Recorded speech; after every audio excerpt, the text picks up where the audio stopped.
Dag sê en baie welkom weer by jou lekker luister nommer 323. En ons tema vir vandag is werk op die regte plek.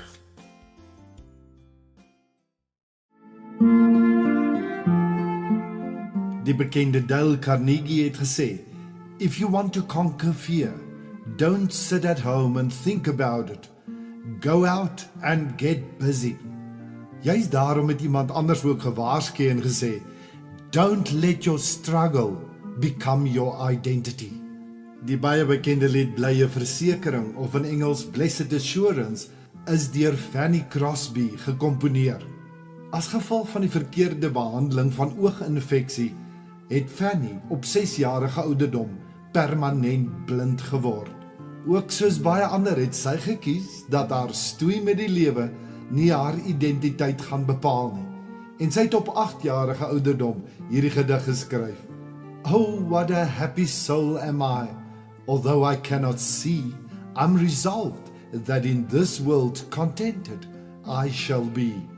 How many blessings I enjoy that other people don't. To weep and sigh because I'm blind, I cannot and I won't." Die realiteit van hierdie lewe waarbinne ek en jy lewe, is dat hy altyd vol verrassings is. Never a dull moment. En dit is juist daardie verrassings wat ons kant toe kom, wat so bietjie kom skud aan ons rustige lewensritme. En meer nog, ek nog nooit gehoor van 'n krisis wat op die regte tyd gekom het nie. Dit kom meeste van die tyd op 'n tyd wat jy dit die minste kan bekostig. En dan nog 'n ander interessante realiteit. Hulle kom nie so in single file nie. Hulle kom altyd in sulke swerms jou kant toe. Hoe sê die Engelse spreekwoord? It never rains, it pours. Weet jy wat is ook vir my so wonderlik van hierdie uitdagings van die lewe?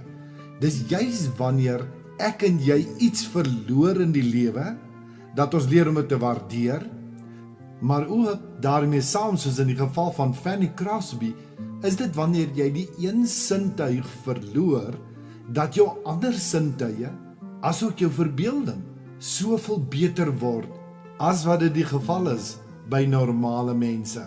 Nog 'n wonderlike ding wat in seerkry tye gebeur, is dat jy uitvind, dat jy baie verder kan gaan, as wat jy gedink het jy kan gaan.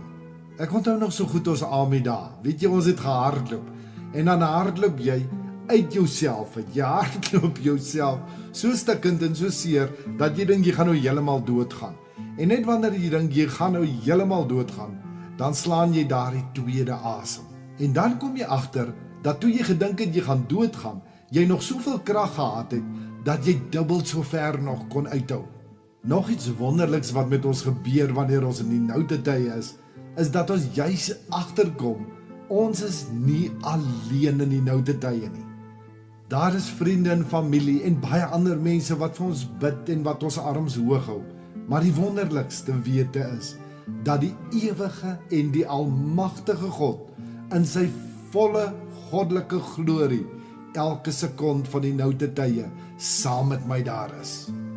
En dan is dit jy so wonderlik, omdat hierdie God vir ons lief is, vat hy nie hierdie uitdagings en dinge weg nie.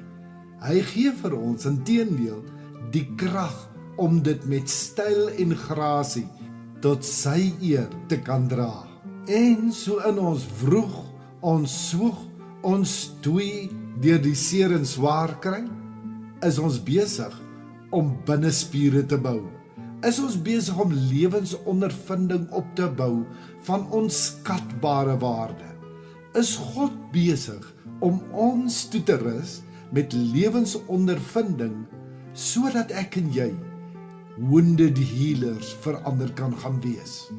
Luister bietjie weer saam met my wat Paulus vir ons te sê het in Romeine 8, vers 37 tot 39. Maar in al hierdie dinge is ons meer as oorwinnaars, deur hom wat ons liefhet. Hiervan is ek oortuig. Geen dood of lewe, of engele of magte, of teenwoordige of toekomstige dinge of kragte, of hoogte of diepte of enigiets anders in die skepping, kan ons van die liefde van God skei nie. Die liefde wat daar is in Christus Jesus, ons Here. Word stil en wag op God, en weet verseker Hy gaan jou verras met wat hy in en deur sy gees in jou en my wil oopbreek.